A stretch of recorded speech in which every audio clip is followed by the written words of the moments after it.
Oi, gente! Vamos continuar com os nossos estudos?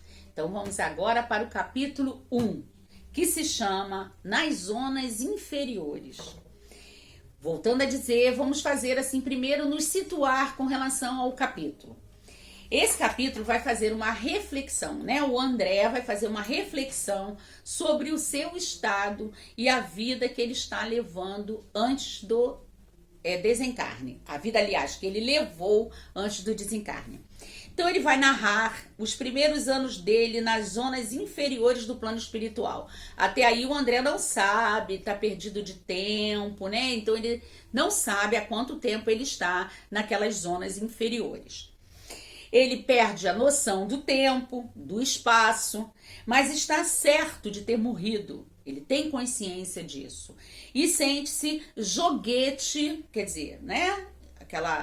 Aquele desequilíbrio de forças irresistíveis. Sente medo, dúvida, desânimo, está amargurado, implora piedade, ouve lamentos, gargalhadas, deboches, vê formas diabólicas que o atormentam. A paisagem em torno, ele descreve para nós, que é banhado apenas de uma luz enevoada, quer dizer, soturno, nublado. Lembra-se de que perdera o raciocínio logo que se desprendera do corpo físico, né? Nós sabemos que o André, ele desencarna numa mesa de cirurgia. Ele tinha ido fazer uma cirurgia no intestino, já tinha feito uma cirurgia anterior que não surtiu resultado, então ele foi fazer uma nova cirurgia e ele desencarna na mesa de cirurgia, tá? Então ele perdeu a consciência, ele relata para nós, na mesa de cirurgia, e ele vai acordar, bem dizer, né, despertar, não vou dizer acordar, que ele estava em estado letárgico, né? Ali, agora, naquele momento em que ele começa a descrever pra gente. Então ele repassa pela mente as lembranças da existência terrena, do tempo em que ele tinha o seu corpo físico, né? E ele reconhece que não fora um homem religioso, não fora um homem que voltado para essas coisas da espiritualidade, da religião. E dava sempre mais importância às coisas materiais, né? O André era um homem, o resultado de um homem do seu tempo, um homem que via nas paixões momentâneas. Não era uma pessoa má, mas era uma pessoa ligada mais à materialidade. Ele não fora um criminoso, e isso é ele mesmo dizendo, ele não fora um criminoso, mas um imediatista, quer dizer, viver o hoje, viver o agora, sem pensar no amanhã, sem pensar nas consequências dos seus atos.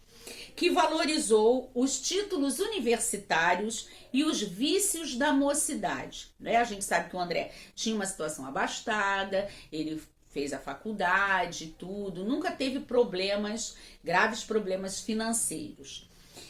E lembra-se das conquistas econômicas que ele teve na vida, que ele não suou, ele não precisou trabalhar, se esforçar para ter o seu diploma de doutor, né?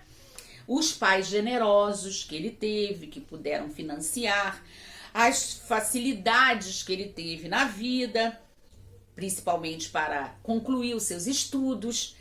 Lembra-se da esposa, dos filhos, que prendeu em seu egoísmo, esquecendo os deveres da fraternidade com a família humana. Quer dizer, provavelmente ele estava refletindo ali que ele cobrava mais e perdeu momentos, né, de compartilhar, de estar ao lado, de demonstrar o amor em pequenos gestos e levando-se pensando mais em trabalhar, em produzir, em ganhar.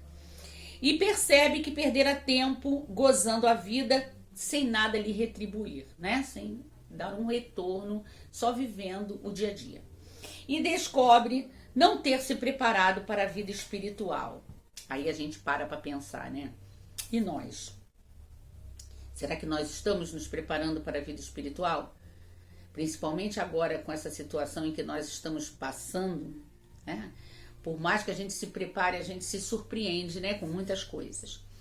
E adverte para nós, quer dizer, ele nos dá um recado, considerando já embora esteja no primeiro capítulo do primeiro livro, ele já nos considera seus amigos da terra, né? Quer dizer, isso mostra assim também todo o preparo que houve para que André pudesse trazer essa série A Vida no Mundo Espiritual. E ele encerra esse primeiro capítulo falando uma coisa também muito bonita, né? Ó amigos da terra, quantos de vós poderei evitar o caminho da amargura com o preparo dos campos interiores do coração? Acendei vossas luzes antes de atravessar a grande sombra. Essa grande sombra, a morte, né? Buscai a verdade antes que a verdade vos surpreenda. Suai agora para não chorar depois. Suai agora, né? Através de quê? Do trabalho, do esforço, da luta, de colocar a mão mesmo no trabalho, nos campos do Senhor, né? Cultivando, buscando, melhorando, estudando, buscando crescimento, buscando os erros que temos, né? Podá-los, reconhecê-los e trabalhar. É fácil? Não. Mas ele nos deixa esse alerta que devemos. A gente lembra um pouquinho de Santo Agostinho, né? Quando na hora de dormir, todo dia ele repassava o seu dia e questionava se tinha feito alguma coisa de errado, alguma coisa que ele fez, se ele pode melhorar.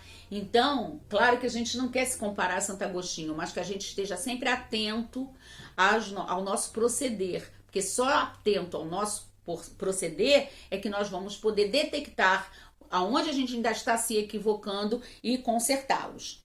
Então, assim a gente encerra o capítulo 1. Eu coloquei aqui algumas referências, né? Algumas anotações. Já fizemos aquela anotação, né? Sobre a pergunta 621 do Livro dos Espíritos, que ele vai falar onde está escrita a lei de Deus, porque lá, né? Dando por si, naquela situação, o André começa a dar valor à sua própria consciência e percebe essa consciência atormentada pelas oportunidades desperdiçadas enquanto ele esteve encarnado, né?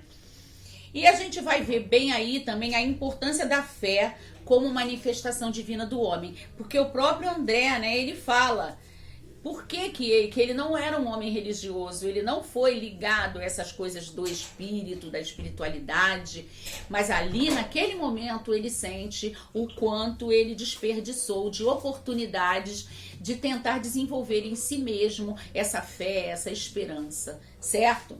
E aí nós podemos ir aqui, eu não fiz para o capítulo 1 nenhuma referência no Evangelho, mas fiz algumas referências aqui no Livro dos Espíritos, se vocês quiserem anotar, né, para depois estudar com calma, essas referências que eu vou passar para vocês, fundamenta toda essa reflexão do André no capítulo 1. Quer dizer, a pergunta 155, que vai explicar como essa separação, né, da alma e do corpo, que é o que acontece com o André na mesa de cirurgia, né, que os laços se rompem e o espírito é liberto do corpo físico. Na 155A tem uma explicação bem grande que vai falar sobre a separação. Ela vai se dar instantaneamente por busca-transição ou haverá alguma linha de demarcação nitidamente traçada entre a vida e a morte. Não há condição de tempo e tudo para a gente estudar assim isso, mas qualquer dúvida a gente até pode depois tentar subtrair, tá?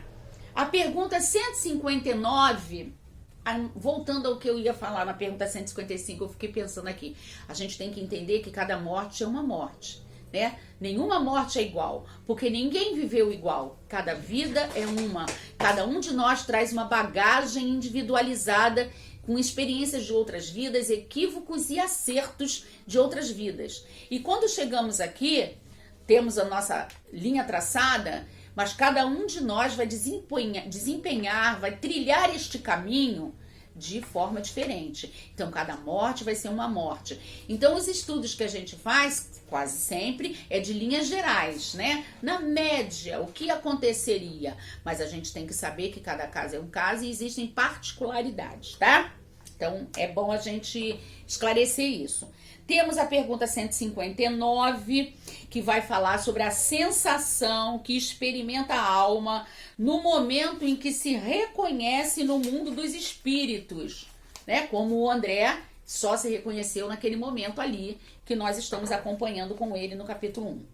Temos a pergunta 164, que vai falar sobre a perturbação que segue a alma após o desencarne.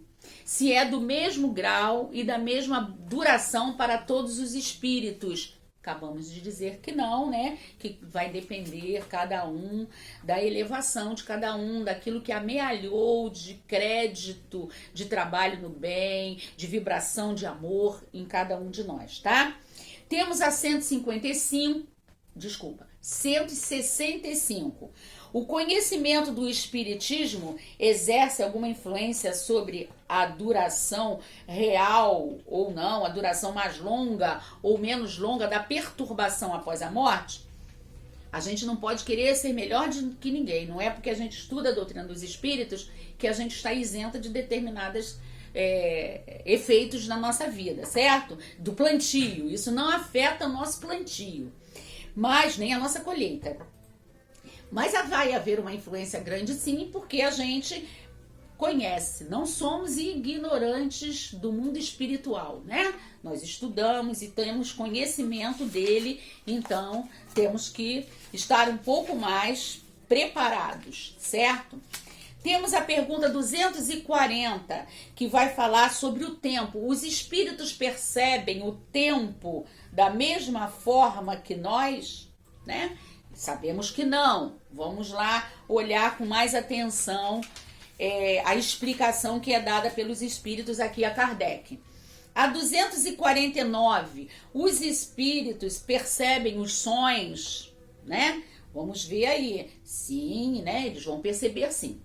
A 250, que pergunta: constituindo elas atributos próprios do espírito, ser-lhe-á possível subtrair as percepções? O espírito desencarnado, ele não tem mais percepção de nada? Está lá a resposta sim. Ele só vai ver e só vai ouvir aquilo que ele quer e aquilo que vibra dentro do seu próprio campo vibratório. Isso eu só estou falando a resposta assim superficialmente. Vamos lá dar uma olhadinha com mais atenção. A 253 vai perguntar: os espíritos experimentam as nossas necessidades e sofrimentos físicos? Aí até a resposta combina com a reflexão do André, porque diz assim: eles os conhecem porque os sofreram, não os experimentam, porém, materialmente, como nós aqui enquanto encarnados, né? Essa percepção do sofrimento vai ser mais uma percepção moral, tá? Temos a 254, que vai perguntar se o espírito ele tem necessidade de repouso, se ele percebe a fadiga, tá? Não essa fadiga como a gente entende, esse cansaço, mas uma fadiga emocional, uma fadiga moral, isso sim, tá? E a 255, quando um espírito diz que sofre, de que natureza é o seu sofrimento? É um sofrimento físico? Claro que não, né? É uma angústia moral que o tortura mais dolorosamente do que o sofrimento físico, né? Porque principalmente percebendo no mundo espiritual, percebendo que perdeu o tempo, que vai ter que ter um trabalho muito intenso para que ele possa resgatar e acertar as suas arestas de equívocos de vidas passadas, tá? Então esse sofrimento do espírito vai ser moral. E temos aqui para concluir uma última pergunta, que é a pergunta que eu separei aqui como referência, 714. Que se deve pensar do homem que procura nos excessos de todo gênero o requinte dos gozos? Porque o André fez isso, né? O André era imediatista, era materialista, ele vivia mais o hoje. Então, a resposta dos espíritos é: pobre criatura, mas digna é de lástima de que de inveja, pois bem perto está da morte. Se não é a morte física, é a morte moral, certo? E a 714A, que é a continuidade da pergunta, perto da morte física ou da morte moral? De ambas, tá? Morte física porque há um desgaste antecipado do seu fluido vital, e a moral pela dor na consciência quando a ficha cair, tá? Aí, pra gente concluir, eu só queria esclarecer umas outras coisas, né? A gente sabe que nós somos formados, né? Assim, a grosso modo, porque se a gente fosse estudar mais a fundo, veríamos que temos outros elementos aí, né? Temos o corpo mental, temos o duplo etérico, mas é corpo, perispírito e espírito, né? Vamos falar assim. E existe uma ligação, né, entre eles. O perispírito, que é o corpo do espírito, ele vai perceber todas as impressões e imagens mentais. Então, quando a gente desencarna, abandona o corpo físico, a gente leva o perispírito para o mundo espiritual. O perispírito, ele está impregnado das sensações da matéria. Então, essa é a explicação do porquê que se sente fome, frio, sede, tá? Então ele vai desencadear, como ele está impregnado dessas sensações da matéria, ele vai desencadear os mesmos processos similares como se ele estivesse na matéria. Existe um tempo, um aprendizado, uma educação para que essas sensações sejam abandonadas, tá? Quanto mais o espírito está preparado, quanto mais o bem ele fez, mais rápido vai ser esse afastamento. Se ele é um espírito completamente materialista, irá, né, perdurar por muito tempo. Então o André detecta até no corpo, ele detecta a passagem do tempo. Por isso que tanto no livro quanto no filme é desencadeado que as roupas dele estão em frangalhos, né? Que ele se sente enlameado, que ele se sente sujo, que o cabelo dele cresceu e a barba cresceu. Por quê? Porque são as impressões da matéria. Quando ele dá por si naquela situação, ele sabe, enquanto ser vivente, pensante, ele sabe que ali transcorreu um tempo e que esses efeitos seriam compreensíveis, né, e evidentes. Então, é tudo mental, tá? Então, a gente sabe que o perispírito, sendo plasmável, ele pode, né, ele é moldável à mente. Então, o que o perispírito vai ali pensar, né, o corpo, ele vai dar forma. Por isso que o André passa por todas aquelas sensações que passaria enquanto encarnado. Um beijinho, meus amores!